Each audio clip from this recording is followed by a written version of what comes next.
looks as usual between now and 2050, the global energy system, but we focus in this report for the next few years until 2030 to look at the global energy and climate dynamics.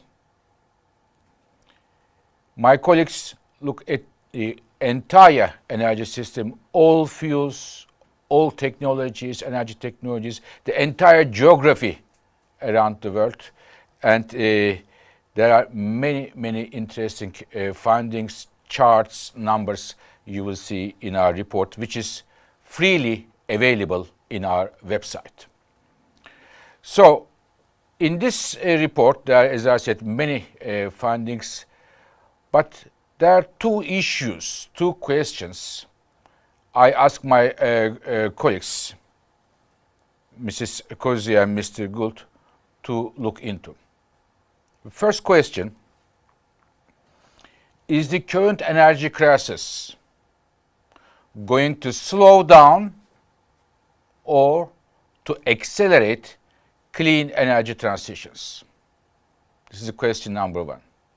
Question number two is: how can we secure resilient energy system in the future? What kind of energy system we have to build in the future, which is much more secure, much more resilient? What kind of measures we have to take? So these are the two questions we try to answer in this report.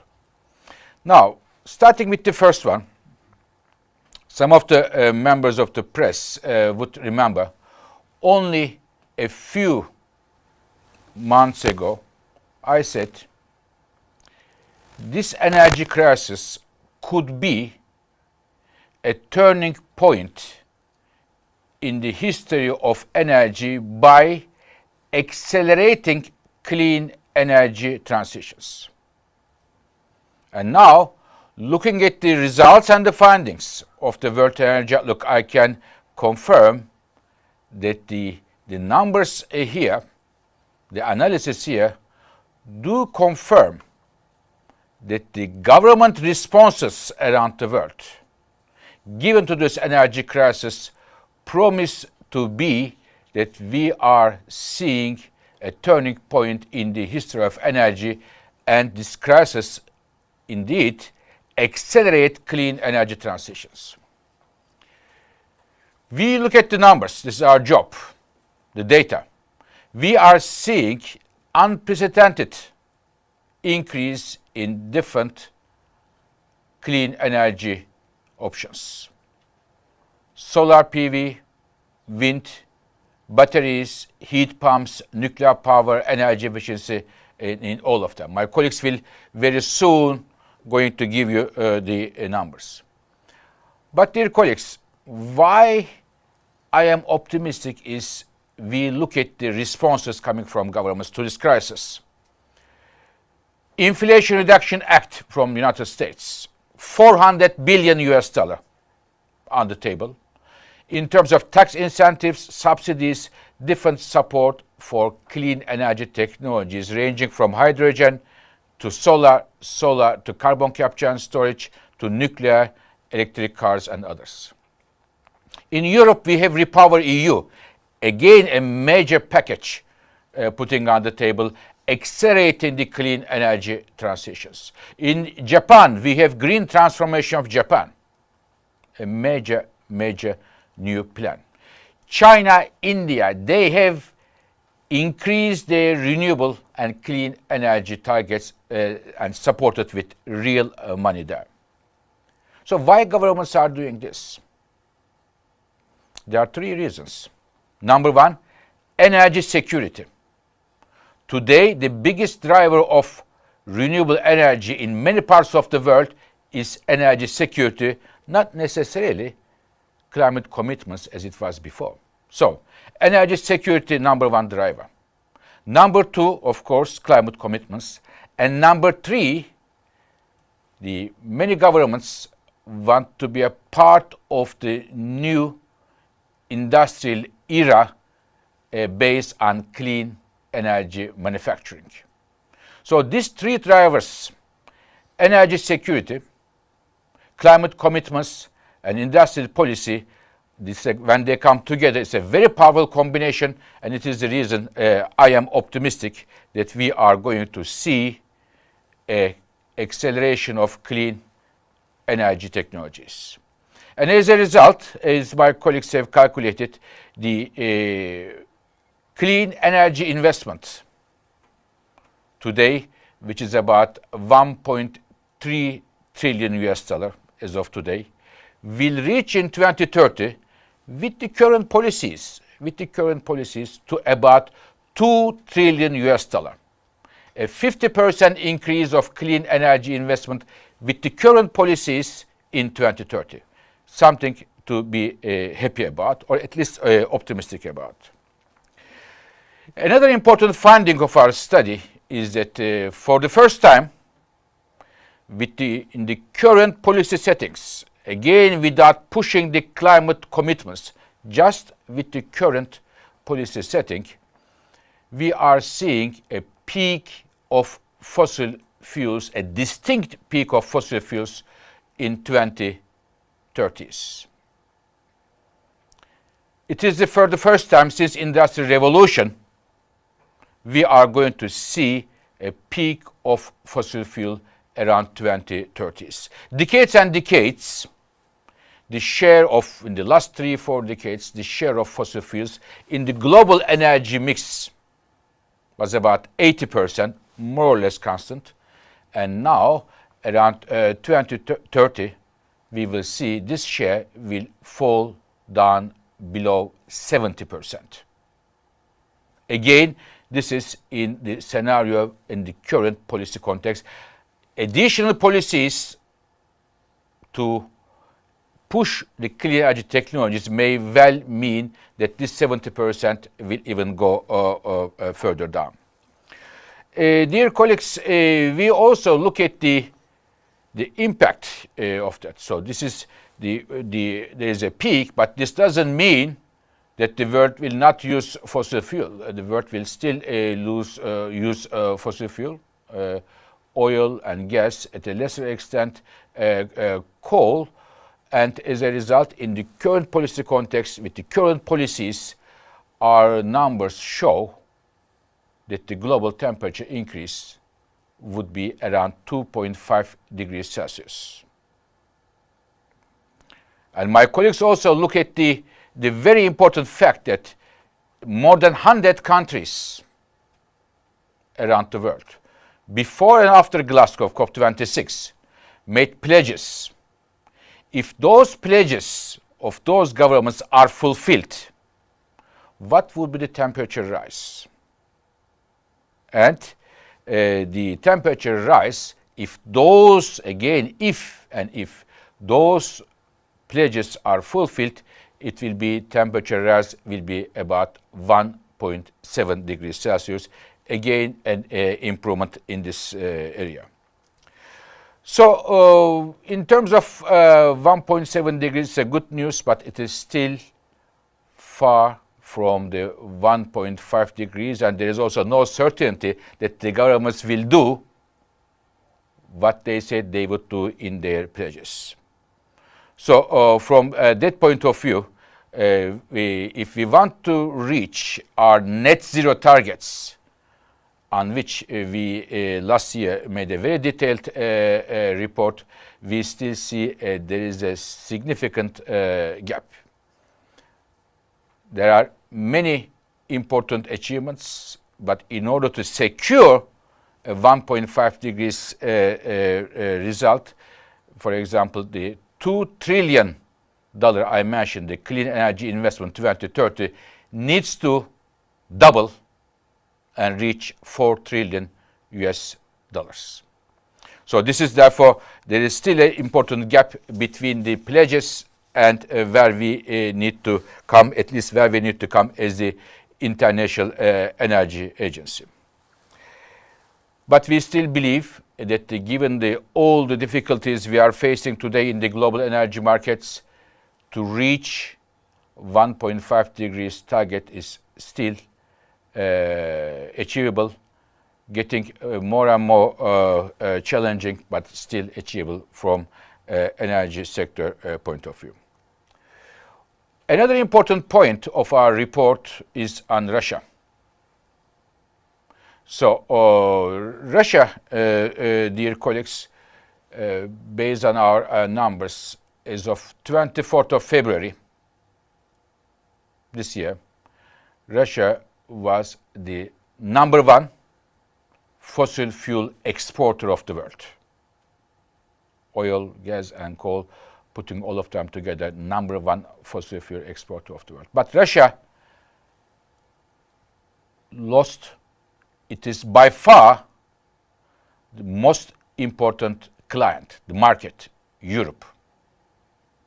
75% of the Russian natural gas exports went to Europe. 55% of the Russian oil exports went to Europe.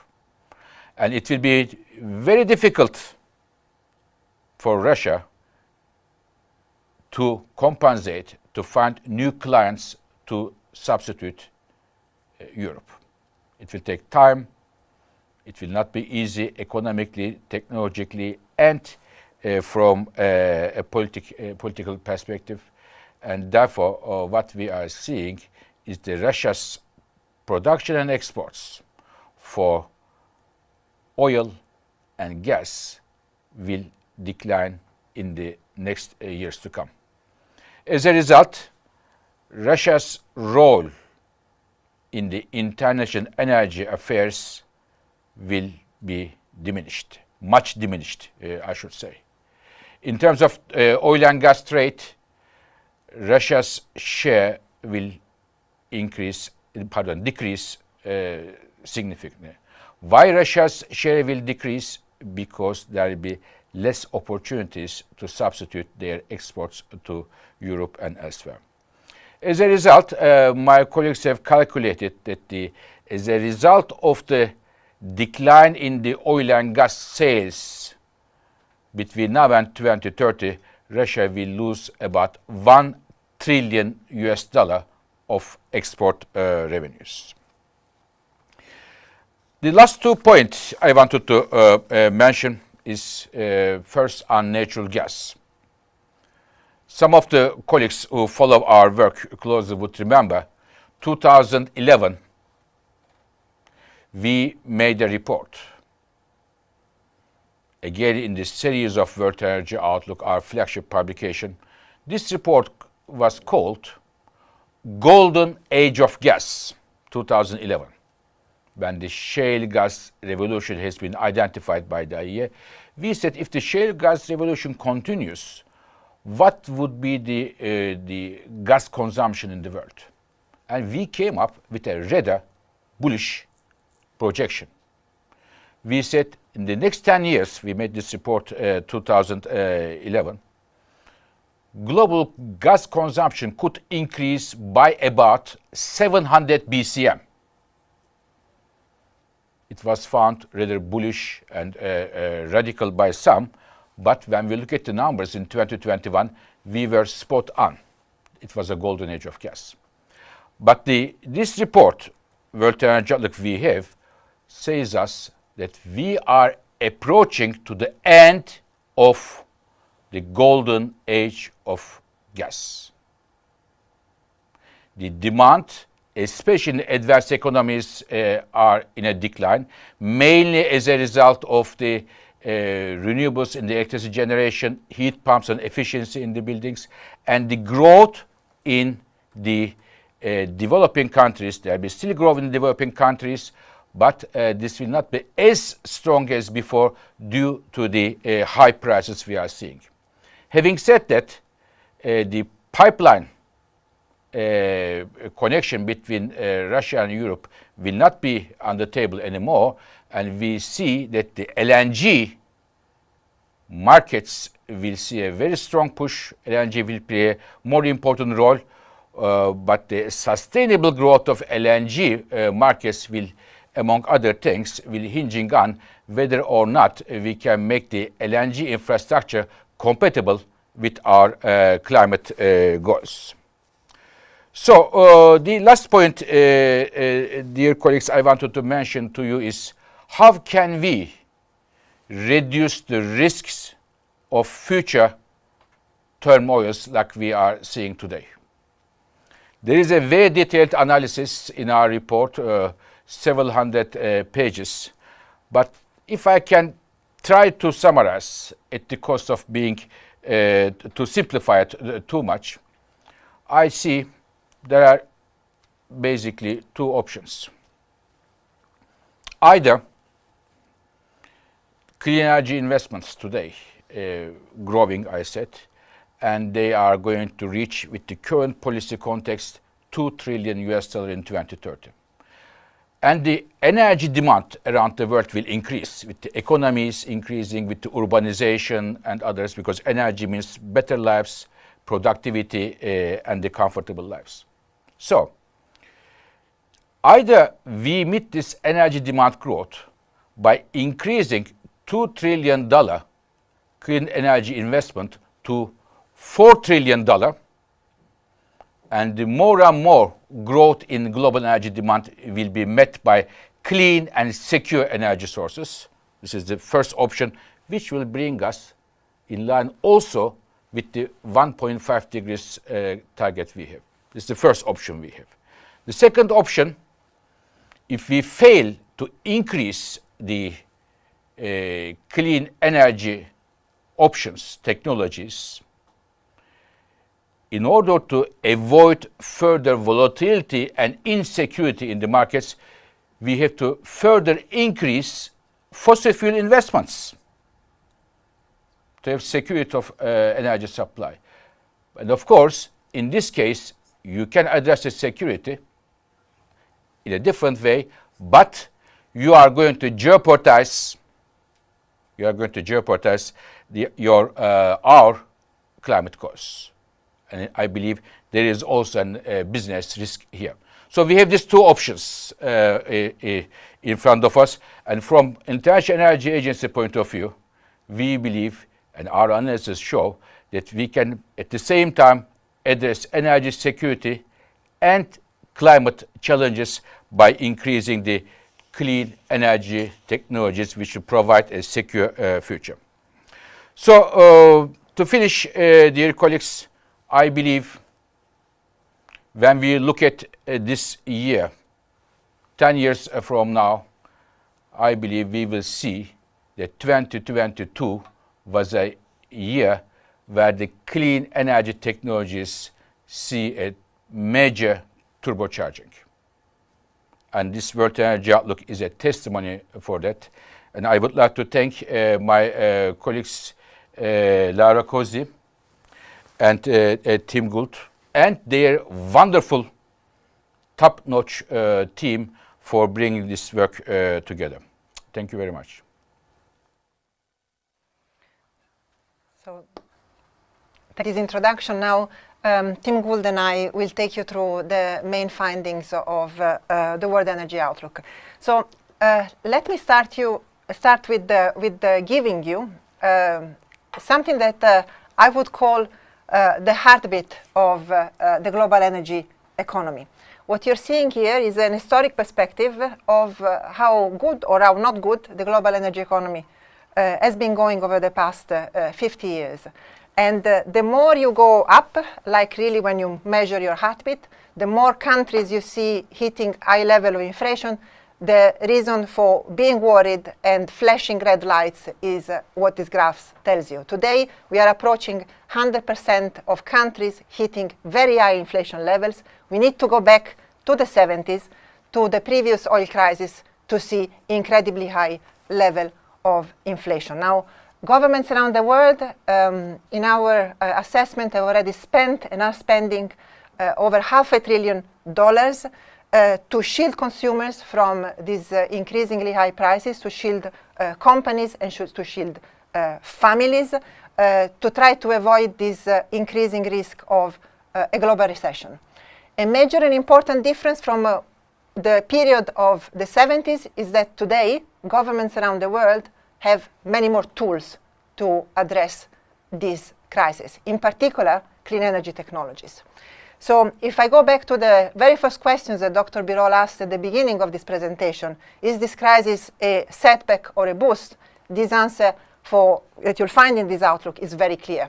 Let's have a look at clean energy investments. Clean energy investments, since the Paris Agreement was signed in 2015, they've been growing, but at a rather modest pace.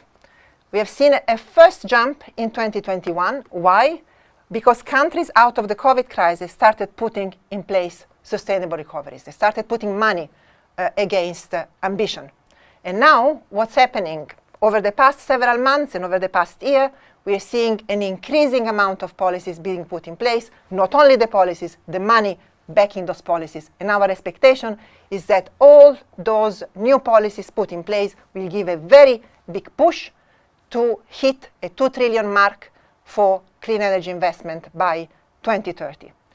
This is for us a lift up, an increase in expectation already compared to last year, and a 50% boost compared to today. Dr. Birol mentioned what are the key policies that are helping countries to go in this direction. The US Inflation Reduction Act, the European Union increasing discussion of meeting and ratcheting up ambition in the Fit for 55 towards Repower EU, Japan, but also increasing ambition in emerging economies on solar, on EVs, is pushing this clean energy transformation and accelerating it. Would this be enough to be on track with a 1.5 degree trajectory? Not yet. We would need to double that number to hit 4 trillion, and where we see most of the job to be done is in emerging economies, and Tim will come back to this in a moment. For us, a critical aspect to be addressed at the coming COP, in particular when we see that those countries are the ones suffering the most today from this energy crisis. We estimate 75 million people that had access to electricity will be losing it this year because they are simply not able to pay their energy bills. There is one sector in particular that for us is moving ahead and really turning the corner. This is electricity. You have heard certainly, and we have heard and read a lot of news of countries turning back to coal for energy security reasons, to make sure that the lights are on for the population. This is happening in Europe. We are also hearing of an increasing amount of countries in Asia wanting to build new coal-fired power plants. For us, what's happening is the following. In 2022, as you can see here, it's true coal had a muted growth in terms of producing electricity, but already solar and wind were larger than the increase in coal. And once you actually put in place the policies and measures that are already approved, so this is the steps world we are in, we will see that this is just temporary. By 2025, coal is going to be on a downward trajectory, and by 2030, we will see even a steeper decline. What's happening is very clear. Clean energy technologies, solar in particular, are becoming very cheap. Supporting policies like IRA are really even helping to make solar even cheaper. And the expectation is that in the next 5 years, solar installed capacity will surpass that of coal to become the number one capacity installed for electricity generation. One of the several historic turning points that we will be witnessing in this coming decade. By the end of this decade, this means that clean energy, not only solar, we see wind there, but also nuclear. Nuclear that is for reactors that are already present, existing, that will see a ramp up in production. This is the case for Japan, some European countries, but also new nuclear. So when you put all the clean energy technologies together, by the end of this decade, we'll be producing more electricity from clean energy than from fossil fuel. This is another turning point. What does it mean? Clearly for emissions, this is a good news. We will be seeing a peak in electricity sector emissions very soon, and emissions will start to decline. This is exactly what we need to keep the temperature stop from rising. Who is leading this change is clearly advanced economy. You see really a nosedive in emissions. Is it fast enough? Not yet, but it's another acceleration and another very clear sign of acceleration. Could we move faster? And for us, the answer is even a clear yes. We have been tracking over a range of different clean energy technologies how are manufacturers behaving and reacting to the current new policy setting. And what you see here is that in many cases, for many critical clean energy technologies, solar PV, batteries for electric vehicles, electrolyzers, we are seeing an incredible lineup of new announcements, of new plans. In all cases, those will be above what would be needed in steps in the current policy setting by 2030. In some cases, we are even meeting what would be needed in a net zero by 2050 trajectory. Of course, not all of these projects will see the light of the day. Not all of that will get financing. In some cases, there will be difficulties aligning supply chains, and Tim will come back to this in a second. On the other hand, we know that a lot of the recent announcements in policies will actually create a very conducive environment for technologies beyond those ones. Heat pumps, IRA in Europe, really booming. We are seeing a lineup of new projects. And beyond that, CCUS, DAC. So for us, what we're seeing on the ground is a reinforcement that policies are credible and there is a triple alignment, as Dr. Bilal mentioned earlier. Those are technologies that help facing the energy security crisis, the affordability crisis, and the industrial policies of countries. Now, if we turn to fossil fuels, we had Dr. Bilal mentioning this just a minute ago. 10 years ago, we did a special focus that was called Are We Entering a Golden Age of Gas? And what you see plotted here was our demand projections back then. And if you see how the actual numbers realized, were actually very, very close to what we have seen in markets in reality. So 10 years later, we can actually drop the question mark and say, yes, it was a decade of golden age of gas.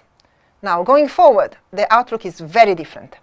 This decade, we'll see a very modest growth and then a very long plateau. Why is this happening? It's happening for a variety of reasons. Policies, first and foremost, especially in advanced economies, the ones that we have heard earlier, especially in the power sector, what's happening? We have many more technologies that can produce electricity in a much cheaper way than gas. So the key driver of gas demand growth that we have seen over the past decade is drying up. And in fact, for advanced economies, we're going to see even a decline in gas use in the electricity sector. Other key driver that is drying up is the one for heating in buildings, as efficiency measures, electrification, and beyond are really putting an end to this growth. As you can see here, however, we are going to see two diverging trends. In advanced economies, a peak and a decline. In emerging economies, a continued growth. Continued growth that is going to be pushed mostly by industrialization. This mismatch has implications also for trade, and Tim Gould will take you through those. Thank you very much indeed, Laura. And when it comes to gas trade, of course, we're all aware that in recent months, Russia has cut gas deliveries to the European Union by around 80%. And we assume that there's no way back for the EU-Russia gas relationship. That relationship was built up over 50 years on the basis of trust, and that trust has disappeared. As you can see on the screen, Russia's trade with China does pick up, but it replaces only a fraction of the volumes lost in Europe. We'll come back to that in a second. But what I wanted to focus on here is really the story around LNG. And the spotlight is very much on LNG as a key supply and balancing force in global markets, especially in Europe and in developing countries in Asia. Gas demand in the steppes, as you can see on the left-hand side of the screen, a 5% increase, but there's a 25% increase in LNG trade. And the big question that we have is, will today's tight markets produce an uptick on the investment side? And there's a dilemma there, because gas business is a long-term business, but the uptick in LNG demand today might not last, particularly in Europe.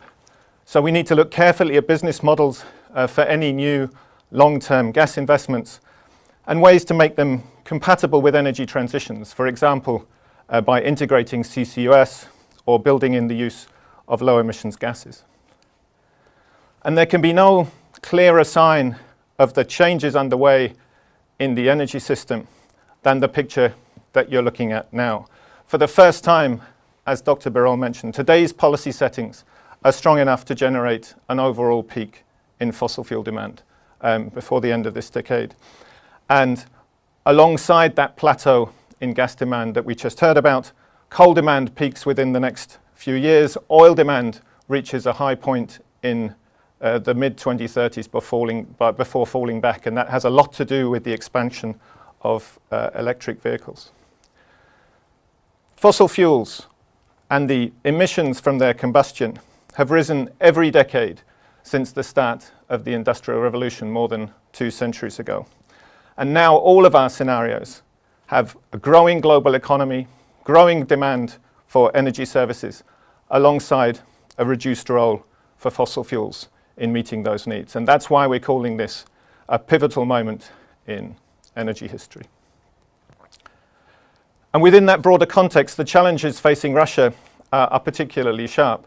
As was mentioned, prior to the invasion of Ukraine, Russia was the world's largest fossil fuel exporter. So if you put oil and gas together, Russia was exporting about 50% more oil and gas than the next largest exporter, which was Saudi Arabia.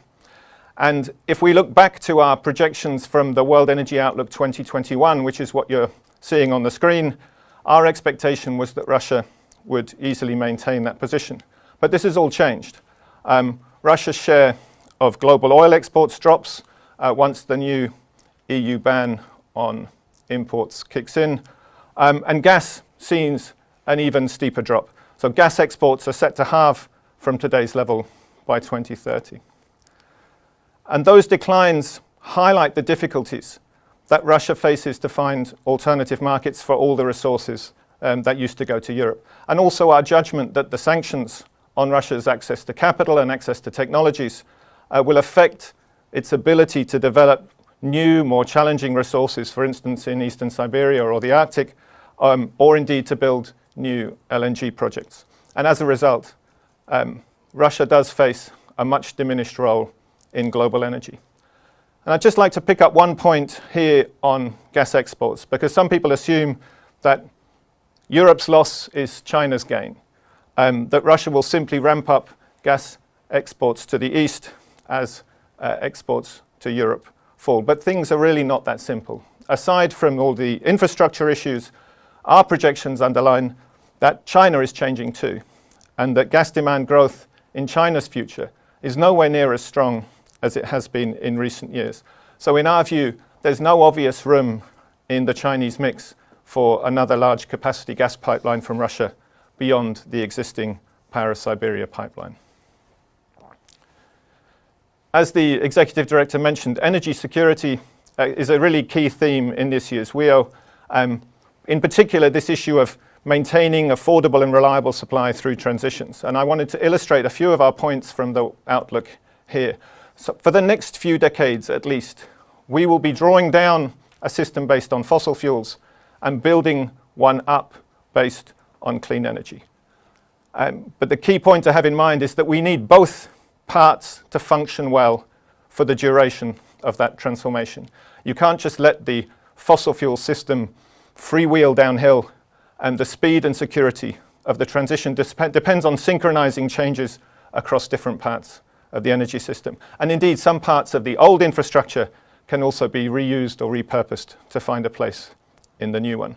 And that brings us to this crucial issue of investment, which Dr. Birol already mentioned. So this is where we are today.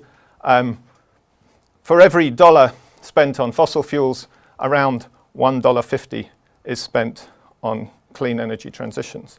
And you may recall that we get to 2 trillion by 2030 in the stated policies, but we need to come to that 4 trillion number by 2030 to get on track for a 1.5 degrees scenario. Note that even in such a dramatic scenario, the amount spent on fossil fuels is not zero, but that ratio has changed. It's not 1 to 1.5 anymore, it's 1 to 9. And as Dr. Birol mentioned, under those circumstances, we have choices about how we choose to guard against the possibility of future volatility. The preferable way is to follow what's on the screen right now, a massive scale up in clean energy investment. But if we fall short of that, then avoiding volatile markets will require then higher oil and gas investment than what you're looking at on the screen. But that then comes with a very substantial risk. It puts our climate goals in jeopardy as well. And as we scale up investment, the fastest growth needs to come in emerging and developing economies. And that's, as Laura mentioned, that's where energy demand is also growing most rapidly. But clean energy projects face an additional hurdle in those markets, and that's the high cost of capital. Cost of capital for a solar plant in key emerging economies is between 2 and 3 times higher than in advanced economies and China. And if we want to get secure transitions all across the world, then we need to tackle the risks that deter investors and financial flows from these kinds of projects. And I think COP27 is a key opportunity for advanced economies to show the priority that they also attach to this issue, in particular on the discussions on climate finance. And finally, the world needs to be very attentive to new vulnerabilities affecting energy security. We highlight a few issues in the book, but the one I wanted to focus on here is about the security of clean energy supply chains. So we have to be very wary of swapping one energy security vulnerability for another. Today it's gas, tomorrow it could be cobalt, it could be rare earths. And production of many of these minerals is very concentrated, much more so than the existing supply of oil and gas or coal. And our demand for those minerals is really going to increase substantially as we move through transitions for clean energy technologies that are reliant on those mineral supplies. So in that net zero by emissions by 2050 scenario, demand for critical minerals increases by a factor of 4 already by the end of this decade. So there's a lot of work to be done to scale up these supply chains and make them more diverse. Finally, a word on what all of this means for emissions. As you can see, emissions have risen steadily over recent decades. And prior to the signature of the Paris Agreement, our baseline expectation was that they would continue to rise, putting us on track for a really catastrophic 3.5 degree rise in long-term average temperatures. But as we saw earlier, we're now approaching a peak in fossil fuel demand, even under today's policies. And that's naturally associated also with a peak in emissions as well. And that improvement with key technologies and key policies has already shaved around 1 degree Celsius off projected long-term warming and compared to our pre-Paris baseline. So that brings it down from 3.5 to 2.5. Obviously a better outcome than before, but still not enough to avoid severe effects from climate change. Can we reduce it further? Can we shave another 1 degree off that long-term outcome? And as the Executive Director mentioned, if countries follow through in full and on time with all of their pledges, then, and companies also do what they have promised, for instance in aviation or shipping, then we can limit that long-term rise to 1.7 degrees. But there's still an awful lot more to do beyond that to reach that net zero emissions by 2050 outcome. To round up, a couple of brief conclusions. So we've seen the damage done by Russia's invasion of Ukraine to people, to industries, to energy markets. But the government responses to today's crisis open up a more hopeful perspective as a turning point towards a cleaner and more secure energy sector. Russia started this crisis as the world's largest fossil fuel exporter, but we are really witnessing a profound reshuffling of energy trade that is leaving Russia in a much diminished position. And we're also approaching that landmark moment in energy history. Global economy, global fossil fuel use, they've been marching upwards shoulder to shoulder for more than 2 centuries, but they are about to part company, and clean energy sources will need to step in and step up to accompany the global economy further. But we really need that massive surge in clean energy investment to keep the door to a 1.5 degree outcome open. And without that, we would need higher oil and gas investment to avoid a renewed bout of fuel price volatility, but that would also put our climate goals at risk. And finally, today's energy crisis reminds us that the journey to a more secure, inclusive, affordable and sustainable energy system may not be a smooth one, but it also makes it crystal clear why we need to press ahead. Thank you very much. Thank you very much for the presentation. We now have some time to take questions from journalists. We invite the journalists in attendance to please send your questions through the Q&A function of the Zoom if you haven't done so already. And please mention your media outlet along with your question. We'll now take a 2-minute break to give you a chance to submit your questions. We'll be right back.